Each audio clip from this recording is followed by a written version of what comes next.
With the Citizen FM News at 6, I'm Lawrence Umoite. President Bola Tinubu has met with service chiefs for the first time since assumption of office, demanding security agencies to strengthen coordination and not to work at cross purposes. At the end of the meeting, the president disclosed his own philosophy towards dealing with security issues, which is adoption of contemporary security measures to advance the country's security fortunes. Addressing State House correspondents, the National Security Advisor, Babagana Mungudu, who conveyed the president's message, disclosed that the president demands frequent consultations in tandem with the demands of the nation and will embark on lots of reforms. This country forward, he needs the security agencies to redouble their efforts, and he's also pointed out that his own philosophy is one of contemporary security measures, and his own trajectory is that national security has to be coordinated. There has to be, whatever it is, whether it is a basket system, but there must be a clearing house. All agencies must work to achieve one single purpose. Working at cross purposes and colliding with each other is not something that he will condone. He has made it very, very clear that all the security agencies must comply with the demands of coordination, with the demands of frequent consultations, and also timely reports which must be acted on. The president also mandated the security agencies to develop the blueprints to deal with issues of crude oil theft, indicating the changes to meet the requirements of changing times. He's going to embark on a lot of reforms in terms of our security architecture.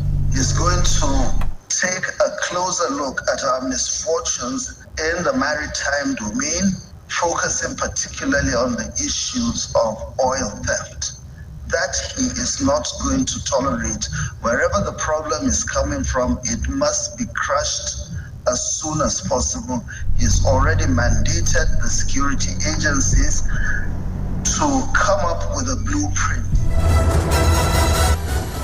Still on defense matters, no fewer than 51 terrorists were killed by troops, while 93 suspected criminals were arrested in the northeast and northwest regions of the country between May 18th and June 1. Also, a total of 876 Boko Haram Islamic State of West Africa province members and their family members surrendered to the troops in Borno during the period under review. The Director of Defense Media Operations, Major General Musa Damadami, disclosed this during the bi-weekly briefing on military operations across the country in the last 2 weeks. Within the week in view, troops in the northeast zone of the country recovered 7 AK-47 rifle magazine, rifles, 3 training rifles, 1 AK-56 rifle, 2 K2 assault rifles, 1 MC rifle, 1 pump action gun, 2 double barrel guns, 2 locally made pistols, 10 guns, as well as other arms and ammunition and other items as shown on the screen.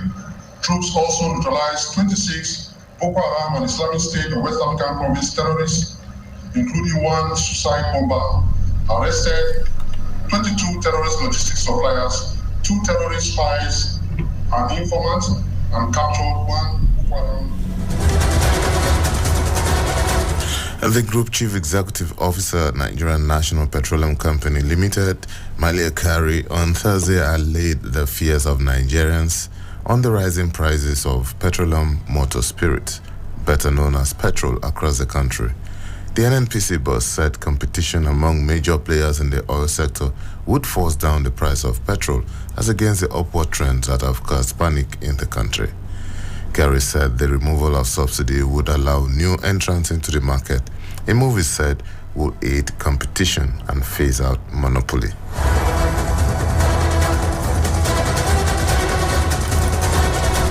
Market dynamics will come into play, and it's not really about a ban. I think the era of bans are gone.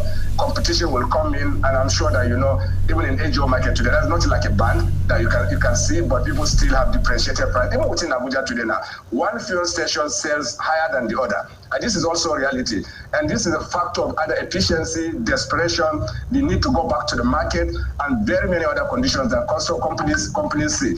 And of course, the choice of the customer, and I'm sure some of the executive customers, they'll ask the truck to bring this into their homes. Obviously, you're going to pay more because you're paying for that comfort and that luxury.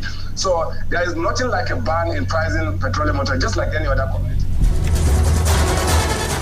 On why fuel stations hike their pump price when they still have in stock already subsidized product, the NNPL boss said this was the reality of the market.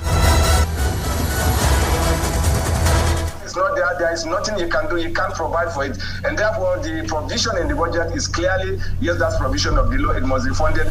But the funding for petroleum, for imports, for bringing product into your country, for taking it to the fuel center, won't wait for when you are ready to provide the financing. Your customers, your suppliers are not going to wait for this.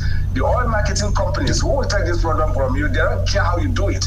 Once these products are with you, they will ensure that it goes into the market. So nobody's going to wait. It's a ticking clock that doesn't stop. The moment it stops, the whole energy system of the country will stop. And therefore, it won't wait for subsidy. But we can't wait for anything other than the very fact that if we continue with this, it will go to a default point where we will not be able to produce, even if it is processed locally. Let me make it very clear. There's this distinction that, yes, because the cost of import is in FX, and therefore, if we make it locally, it's not going to change anything. The National Hajj Commission of Nigeria says about 14,000 Nigerian pilgrims have so far been airlifted to Saudi Arabia to perform the 2023 Hajj exercise. In a statement, NACON's Assistant Director of Public Affairs, Fatima Usara, also disclosed that over 33 flights have so far been recorded within the last 7 days since the commencement of the 2023 Hajj operation. NACON stated that the exercise was progressing smoothly and steadily, revealing that the airlift of pilgrims from Plateau, Benue, and Nasarawa states have been concluded, while other states are recording steady progress. And for some foreign stories now, rocket hits a market in Sudan's capital, Khartoum, killing 18 people and leaving more than 100 wounded, doctors and residents have said. The fighting between rival military forces come as truce talks mediated by the US and Saudi Arabia collapsed. It caused most civilian casualties in a single incident in the capital since the war began in April. There have been clashes between police and protesters in the Senegalese capital, Dakar, after a court handed down a 2-year prison sentence to an opposition leader. He was cleared of raping a woman in a massage parlor, but convicted of a separate criminal offense of immoral behavior towards someone under the age of 21. And in sport, Lionel Messi will play his final game for Paris Saint-Germain against Clermont on Saturday, says manager Christophe Cailda. There are reports that the 35-year-old Argentine forward would leave when his contract ends this summer. Messi will join on a free transfer from Barcelona in July 2021